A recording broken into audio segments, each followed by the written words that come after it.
Ito ang GMA Regional TV News.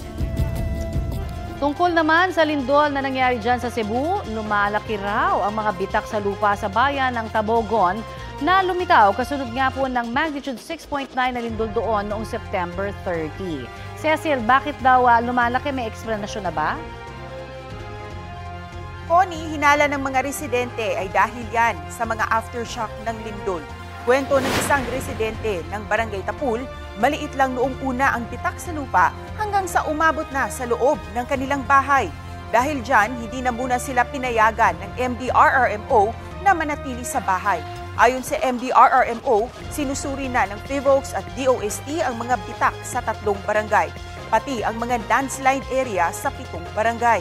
Hanggang ngayon ay may mga nahuhulog pa rin daw na malalaking bato mula sa bundok.